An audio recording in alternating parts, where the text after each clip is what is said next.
must do their job up the back, so we'll just do the intro and then we'll get on with the evening's events. So, the same disclaimer every week, we're talking about 2017 Code 2nd edition 2019. Nothing to do with local playing conditions, although there will be some discussion weaved through the evening, as there always is. But a reminder that it's not about local playing conditions, but you do need to know them. So the little blue book, not anything else. Tonight we've got Dale Ireland and Damien Hurft taking us through the evening. We'll start with a bit of quiz feedback. We'll go through laws 24 to 31, and that'll flow on nicely to dismissals, which we'll do next week. And then to the final week where we'll do laws 41 and 42 prior to the exam. So anybody that wishes to do the exam, I know I pointed this out last week, if you could indicate that on the sign-in sheets, that would be great. That's for non-current panel umpires. If you're a current panel umpire, you're doing the exam, but you're doing the online version. It's not optional. As we tend to do when we have new laws coming. Alright, so quiz feedback. So law 17,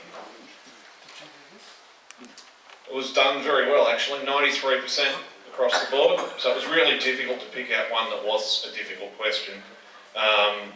90% of people got it correct that you cannot bowl consecutive overs from the same end and the same innings.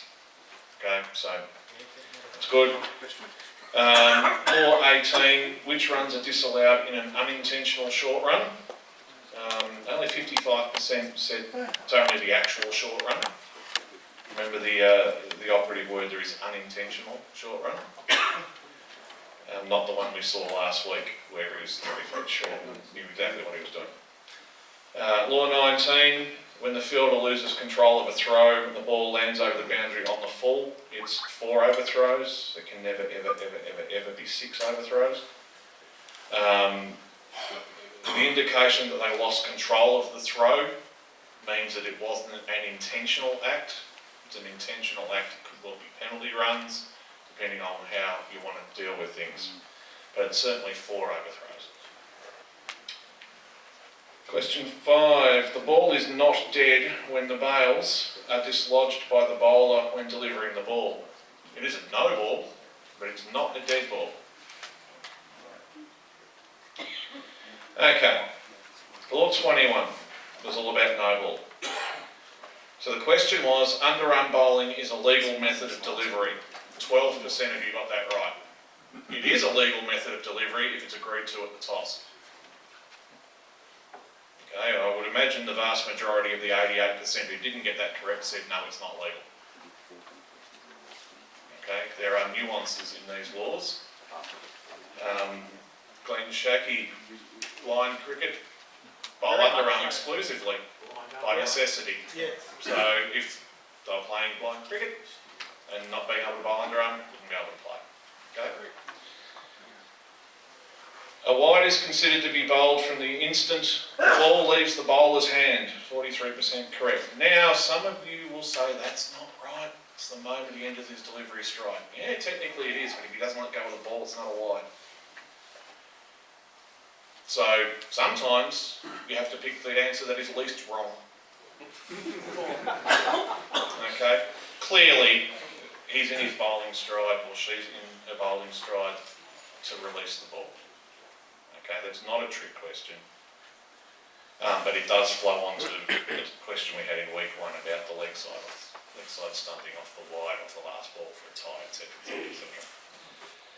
And law 23, umpires call and signal dead ball to disallow leg buys when either the ball crosses the boundary or the batters complete the first run. So 71% got that one correct. Okay, so that's it for the quiz feedback. Remembering that this week's will open some stage tomorrow, early on tomorrow. All the resources will be open, will be available on Facebook again and via email as per normal. The quizzes will take a little bit more time this week. And I'll hand over to Damien and Dale to take us through the rest of the evening. Thanks. Thanks, Chase. Okay, Okay, so we've got 24 to 31 today. We're going to start off with substitute fielders. There's a few nuances in this. Hopefully you won't be using it, you'll be using substitutes quite a bit, but hopefully you won't be doing penalty runs and associated items with that, but we'll go through it. So what we do is we start off with the umpires shall allow a substitute fielder. Operative word there is shall. Right? If they're satisfied that the fielder is injured or has become ill, it's not your discretion; it's a shall. Right? As long as you're happy that that the fielder has been injured or ill during the match, or for wholly acceptable reason. Up to you to determine what wholly acceptable reason is. But I wouldn't think there'd be too many. My opinion is that there probably wouldn't be too many wholly acceptable reasons. Certainly not, goal umpiring in the grand final or something like that, which I think did happen a few years ago. All right. He's going to get married. I wouldn't think that's a wholly acceptable reason to allow a substitute. I'll tell you what, he was playing representative cricket for the association. That's probably different. In Queensland or wherever it was. So we allowed a substitute in that situation. That's probably different, and that'll probably be allowed in your playing conditions anyway. Yeah. All right. And in all other circumstances, a substitute is not allowed. A substitute can't act as a bowler or as a captain, but they may act as a wicketkeeper, act as a wicketkeeper if you allow it. Right? Note, however, that if the wicketkeeper's committed a level 3 or 4 offence, then that's that law 42.7.1. So if the wicketkeeper has committed the level 3 or 4 offence, then only another member of the team can act as a substitute, can act as a wicketkeeper. Substitute can't act as a keeper then. Right? And a nominated player may bowl or field. I mean, that's common sense. We know they can bowl or field, as long as they don't have any penalty time to serve. Okay?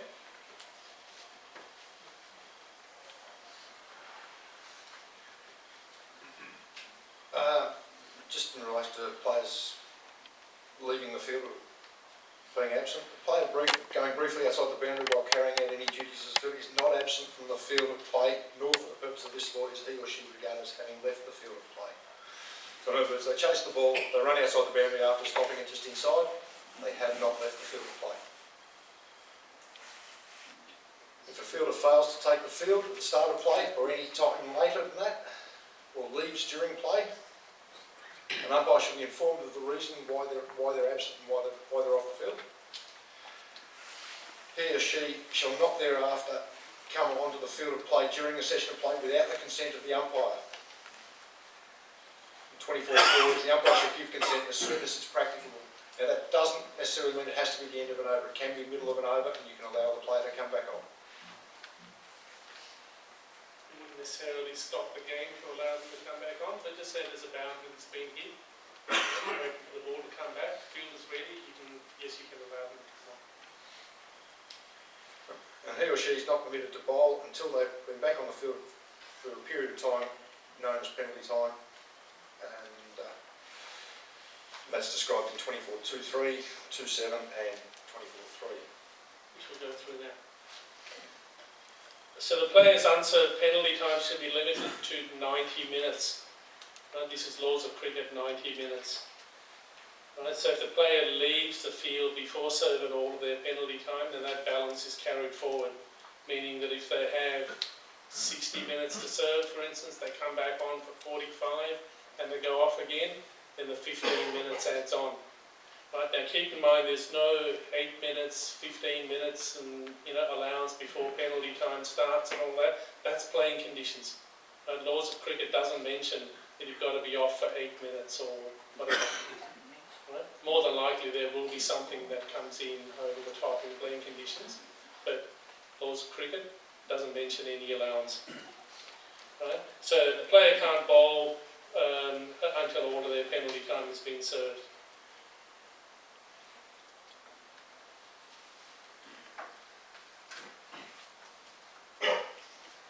Okay, if the player's still off the field and there's an unscheduled break in play, the stoppage time does not count as penalty time served, provided, the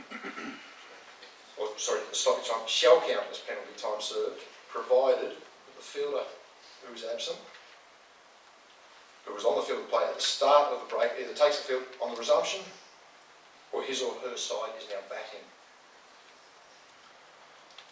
Fielder who was already off the field at the start of the break notifies an umpire in person as soon as they're able to participate, and either takes the field on resumption or that they're now back, that side's now batting.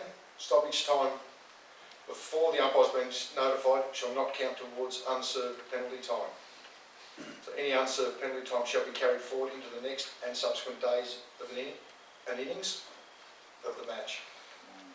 So together, that's a key point there. So unscheduled break in play, obviously, that counts. But remember that if the player was on the field already, you've gone off for rain, right? And as long as they take the field again as soon as you come back on, then that rain period is counted. But if they were not on the field and they come and tell you that, hey, when we get back on, I'm coming back on. So assuming assuming that they take the field, then when you restart, then actually their time is actually included from there. Right? So slight difference is if they were off the field, if they were on the field and they restart, then that, just say you were off for 30 minutes or whatever, then that 30 minutes counts, right, towards their penalty. All good with that? Alright, now if a level 3 offence has been committed, so if a level 3 offence has been committed by a fielder, then the time spent off the field of play as a result of the suspension, so say 10 overs, say 10 overs is 40 minutes for instance, and that 40 minutes shall not be added to unserved penalty time if they take the field at the end of that suspension. All right, so it doesn't mean so just say they had, let's say, half an hour to serve. It's not 40 minutes plus 30 minutes. If a level 3 offence is committed by a substitute, so let's say I'm the fielder, I've been off for half an hour.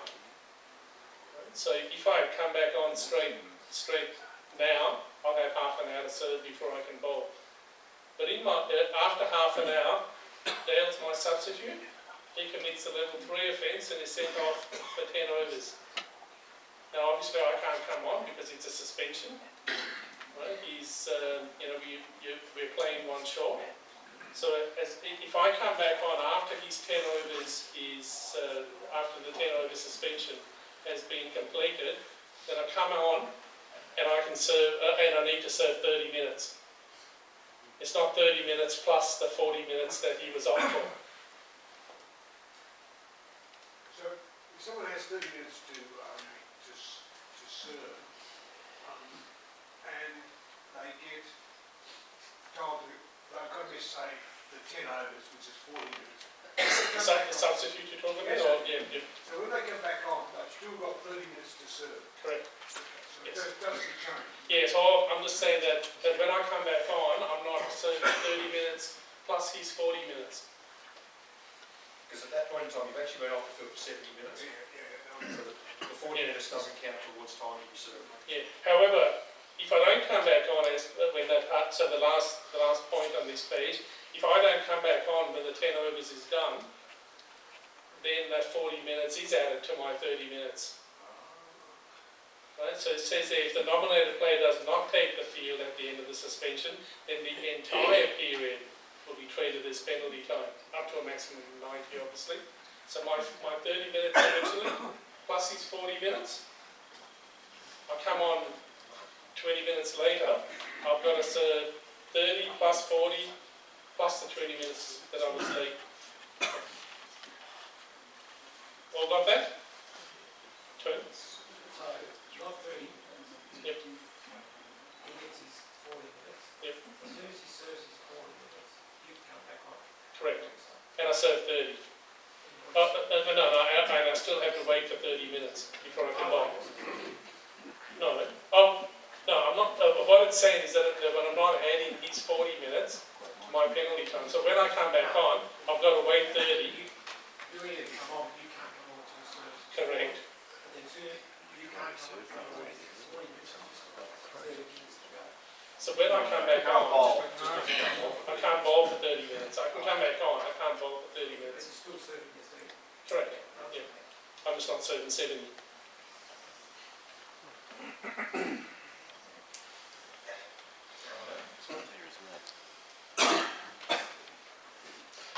Nominated players' absence will not incur penalty time if they have suffered an external blow. So in other words, they've been hit by something either the ball, they've jammed their leg into the fence, any other external blows. That could just be they've fallen backwards, they've hit their head on the ground. So there's no penalty time to be served in that sense when they come back on. And in the opinion of the umpires, the player has not been absent or has left the field for other wholly acceptable reasons, which shall not include illness or internal injury. So that's not No. Just on that, so external blow, so as Dale said, they've hit something or they've been hit by something. Now keep in mind that you as the umpire, you need to actually see that happen. You can't just, someone can't just say, oh, he banged his head on the wall in the rooms. Right? You need to have seen that happening and it needs to have happened during play. Right? That way you know it's not a previous injury. So, external injury, hit by something or hit something, you need to have seen it. Right? Or, in the opinion of the umpire, the player who has been absent has left the field for a wholly acceptable reason.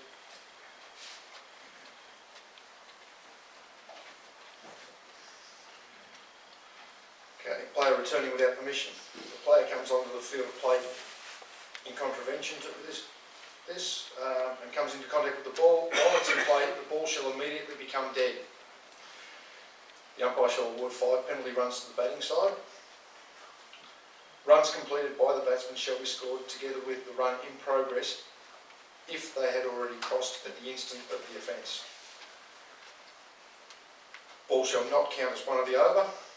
And the umpire shall inform the other umpire, captain of the fielding side, batsman, and as soon as possible, captain of the batting side for the reason for the action.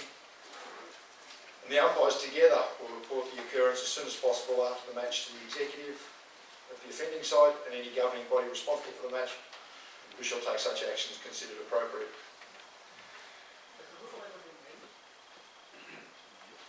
So it's probably happened somewhere, otherwise it wouldn't be in here. Yeah, I know.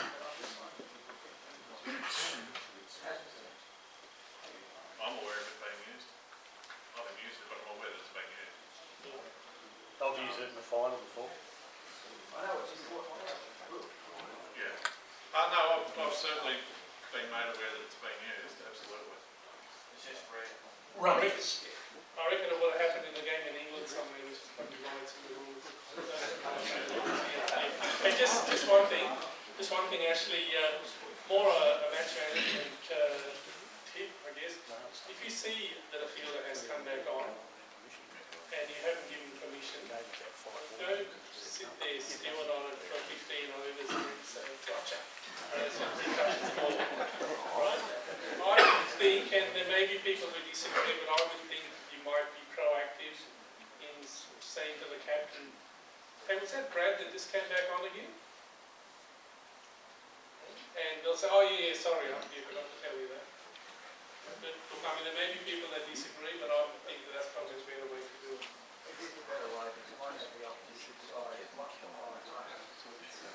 You could, but that's the way I would do it. It's actually the exact scenario I'm talking about that I'm aware of. Umpire sat on for an hour and a half. Until the ball got edged to first slip and he gave it not out to the penalty run.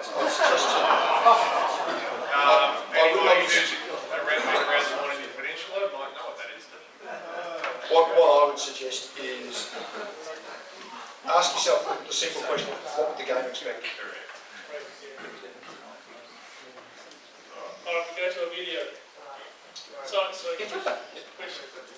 you said the maximum count of 9 minutes? Yep. So what if he goes out to from like 9 minutes, he comes back on, he serves 9 minutes, it says do it again. And then he goes off again. Is there no penalty on after that? Sure. It starts again. He It serves starts again. Right. So So he's off at 90, he comes back on, he serves his 90, and then goes off again, is that what you said? It starts again. It's not 90 minutes for the whole game. It's 90 minutes. For that instance.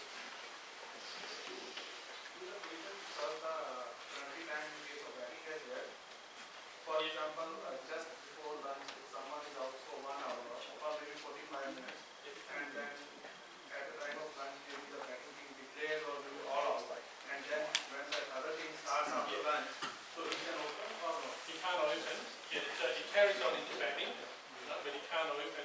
If he hasn't served his time, he's not served his time. So this is the opening batsman, right? He had 60 minutes to serve. His team fielded for 30 minutes, for instance. It doesn't mean that he can open the batting. He's got to serve 30 minutes of the batting innings, right? Or they've got to lose 5 wickets. If they lose 5 wickets in that 30 minutes, they're probably really bad. but yes, then he can come on, right, for the 5th wicket, or he's got to serve his 30 minutes while he's taking batting. So lunchtime is not a Lunchtime, no. Unscheduled. Scheduled breaks up. If it was rain, then it counts, assuming, like we said before, he comes back on and things like that. So your lunch break, your tea break, not included. Even drinks break is not included. If he was out for example, 1 hour, then he still needed for only 30 minutes. Well, if he was off for 1 hour, but he served 30 minutes while fielding, the batting team is then declared, so he still has another 30 to serve. He's got to serve that 30 while batting. If he's the opening batsman, he can't bat for 30 minutes.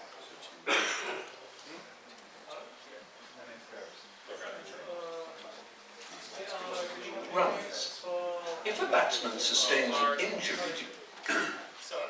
So during a break time, some fielder gets injured and there is a visible injury.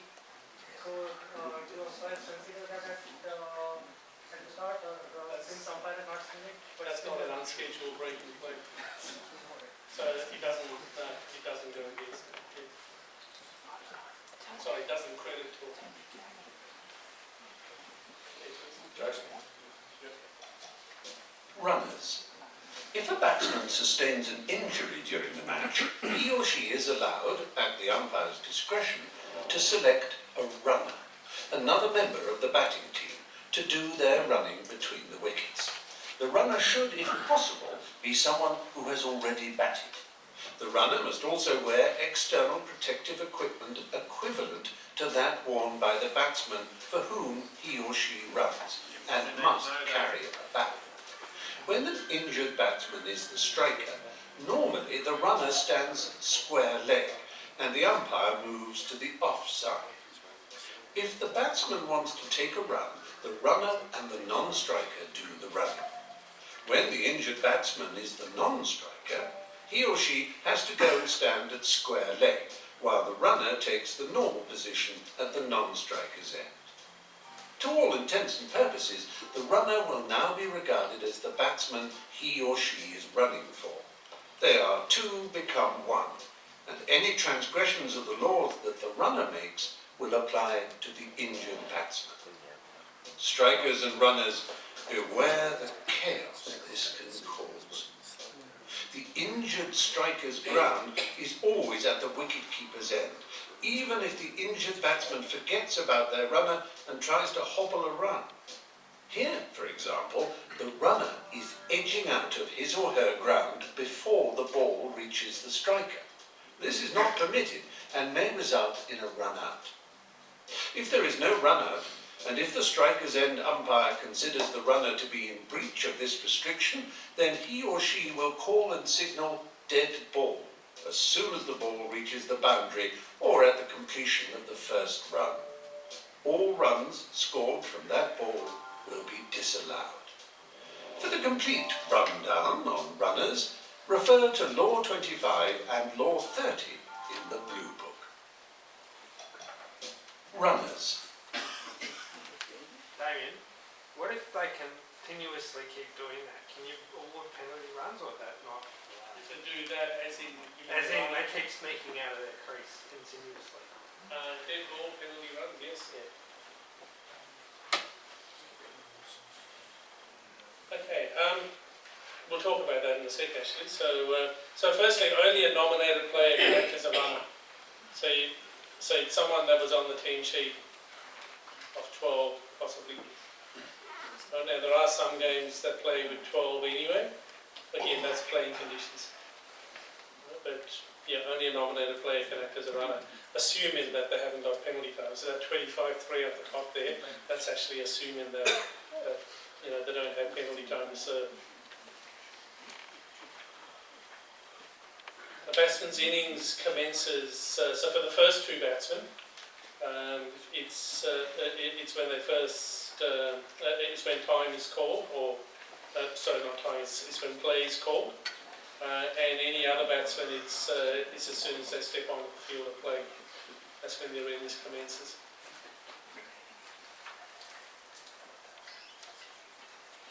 A member of the batting side is unserved penalty time.